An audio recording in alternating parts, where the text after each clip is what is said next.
Hi everyone, it's me, Sandy Hartz, back again with another yoga video appropriate for beginners as well as intermediate students.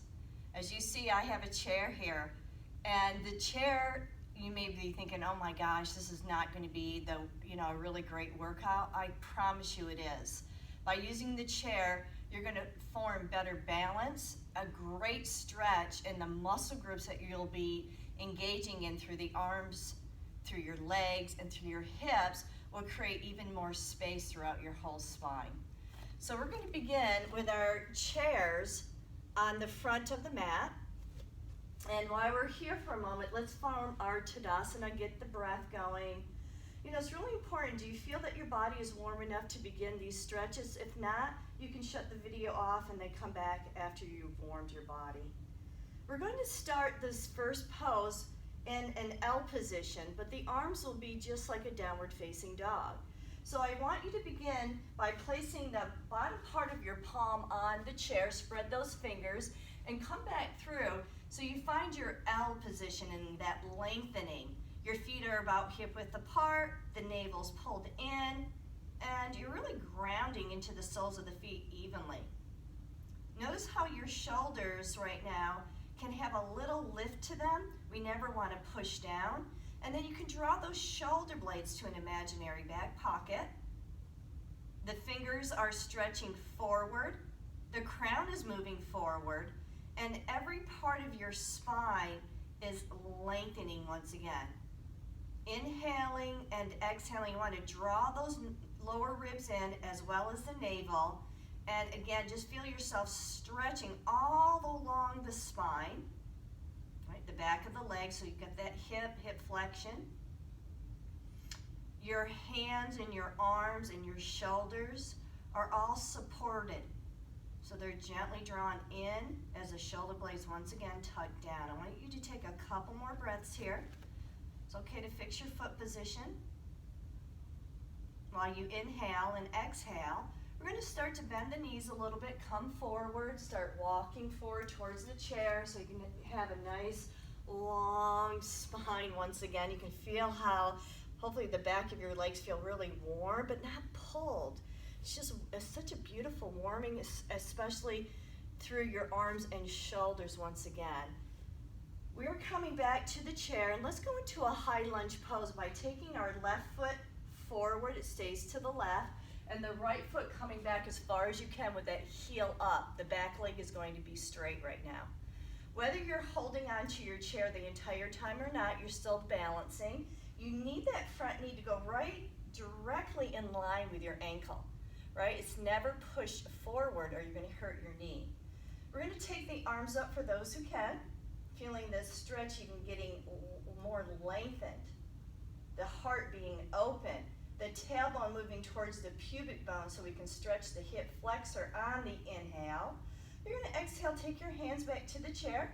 Bring your back foot forward. Take just a little bit of steps here so you can kind of shrug and move out. Take the breath back while you take your right pinky toe towards the chair leg. That's how I like to get the alignment.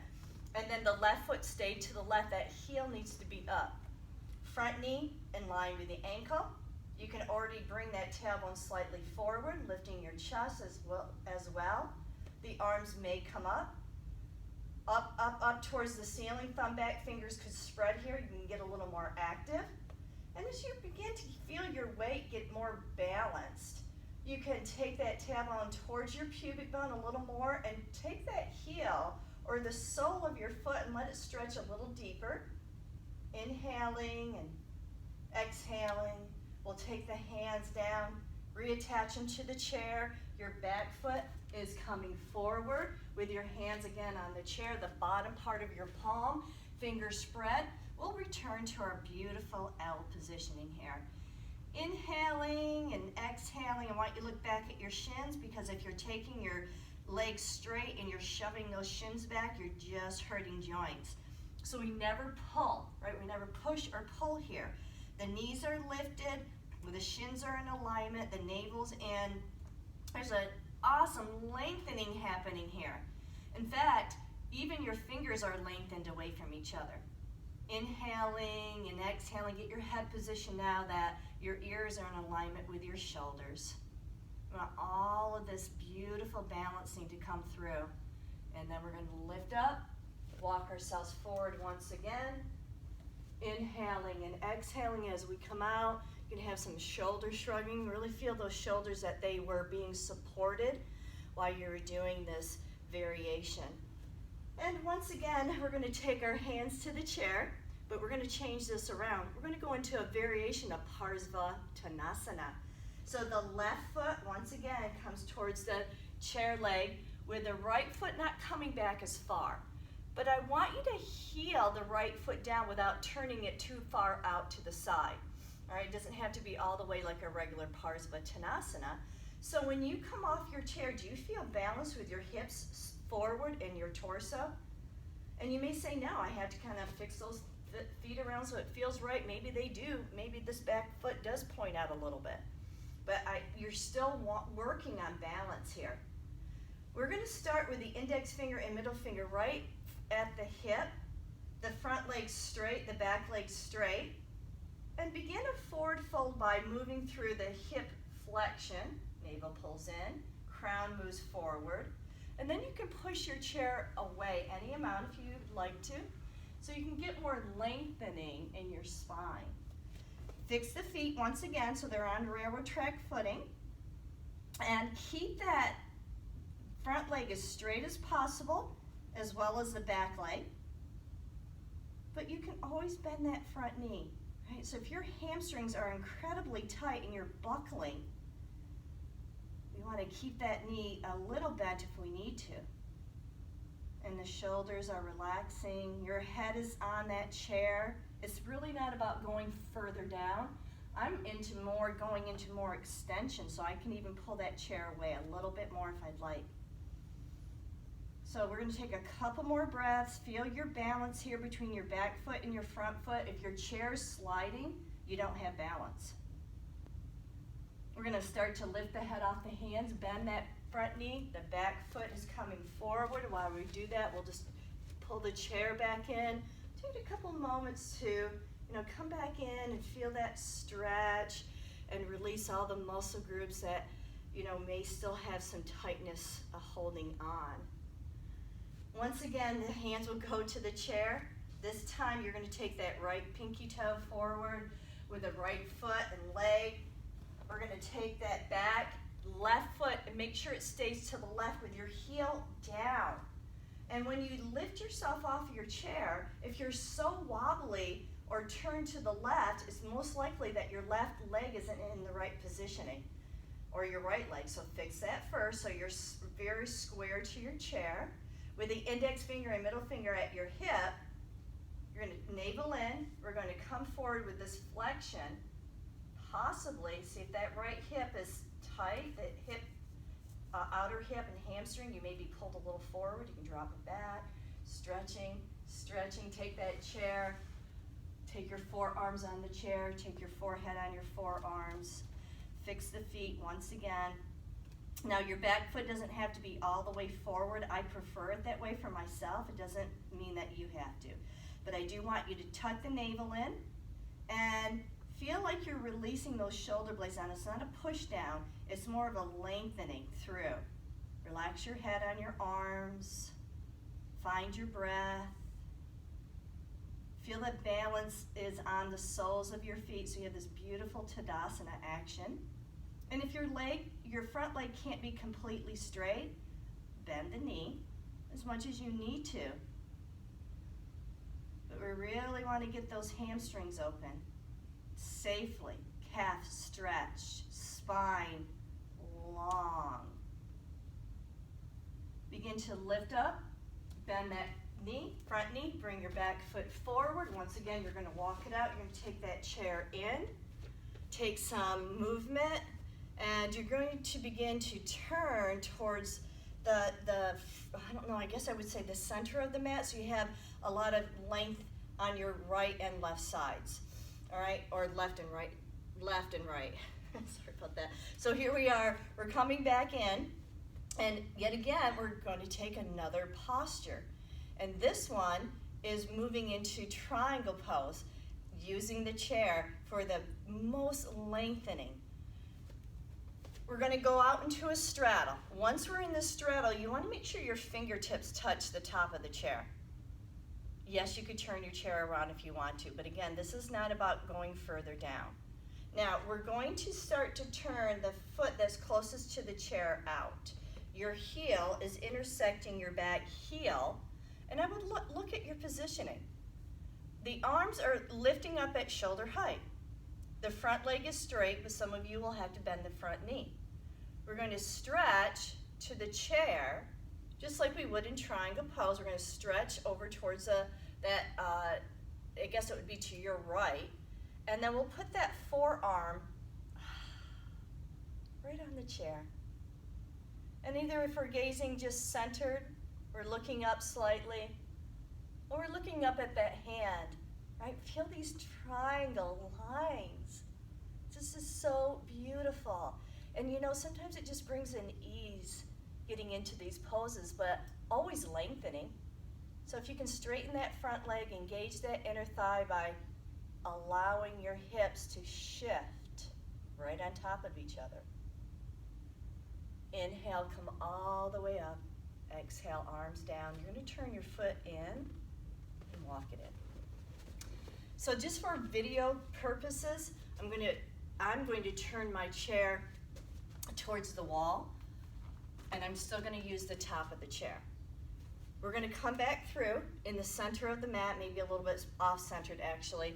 Once you go into your straddle, look at your positioning. You want Tadasana footing. You're going to turn with a hand on the chair. You're going to turn the foot out.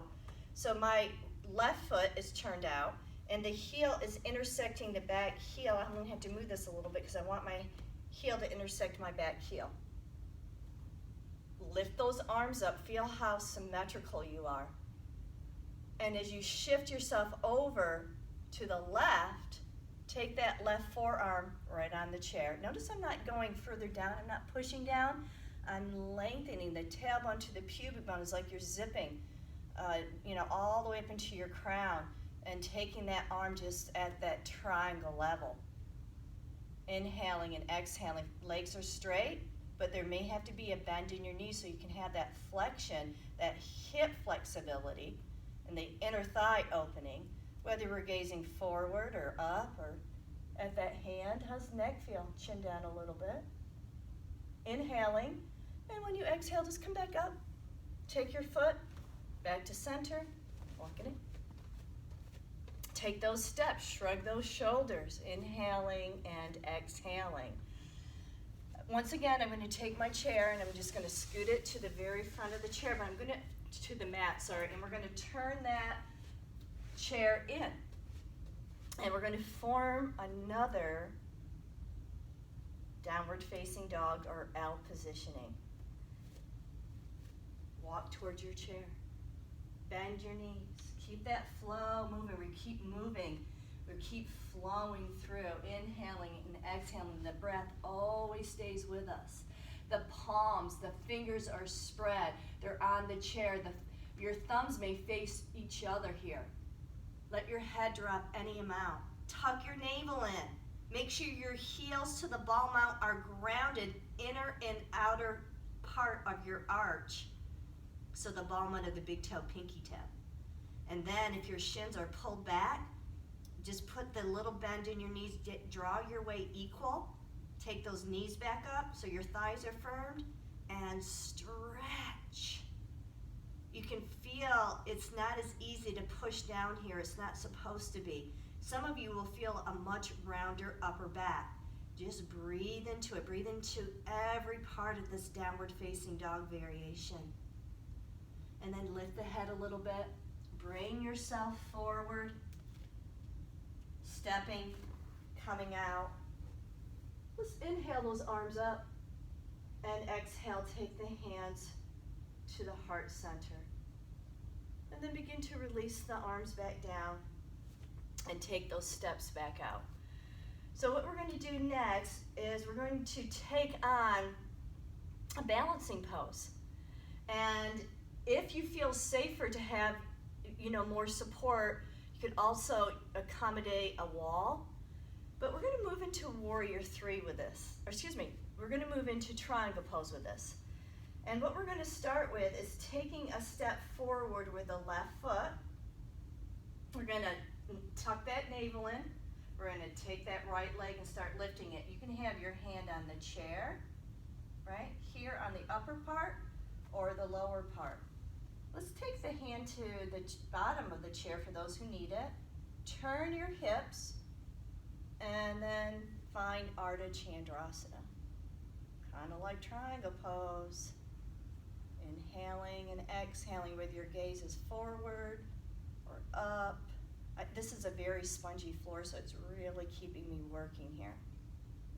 Now coming out is important as you take your hand to your hip, you bend that front knee, navel in, let your back foot come to the floor, and then you can kind of turn yourself in and not crank that knee. It's really important. Great structure, take your time. Hopefully you're not working on a spongy floor like I am. But it does make me work my core a lot more.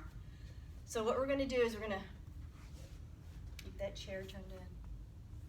You're gonna walk a little bit further away. And we're gonna start with that footing while we take a step forward with the right foot. Lift that back leg. Hand could be here, hand could be here. Navel pulls in. The arm may come up above your head. We may find Ardha Chandrasana here. Woo! Feels like I'm on an airplane. Inhale, or a boat. Exhaling. Moving into this pose. Oh no, I think this is a lot harder than just being on the floor truthfully. All right, so hand to hip, front knee bends, bring yourself out and back to center. Walk it through, take those shoulder shrugs. And then we're gonna start making our way just down to the floor because I wanna go into a little bit more of a cooling phase for everybody. So you don't have to use this chair any longer. You can take it away, just move it out of your way. And then being at the center of your mat, your feet slightly opened, and take that forward fold down. I like to bend my knees as you see because my hamstrings are still awfully tight, so that just helps my positioning. You're gonna turn yourself to the front of your mat, walking your hands forward and your feet back. Take on a downward facing dog. Heels can be up, heels can be down. Bend your knees. Go into child's pose. Inhaling. Exhaling, you can make it a strong downward facing dog, child's pose, with your hands spread, fingers spread, elbows up, forehead to the floor. Puppy arms, elbows, forearms to the floor. Traditionally, arms are coming back. And we're gonna end the video here. Inhaling and exhaling. I hope you give yourself time to cool down and also maybe even go into final relaxation pose. Thank you everyone for coming today. I hope you enjoyed this video. Namaste.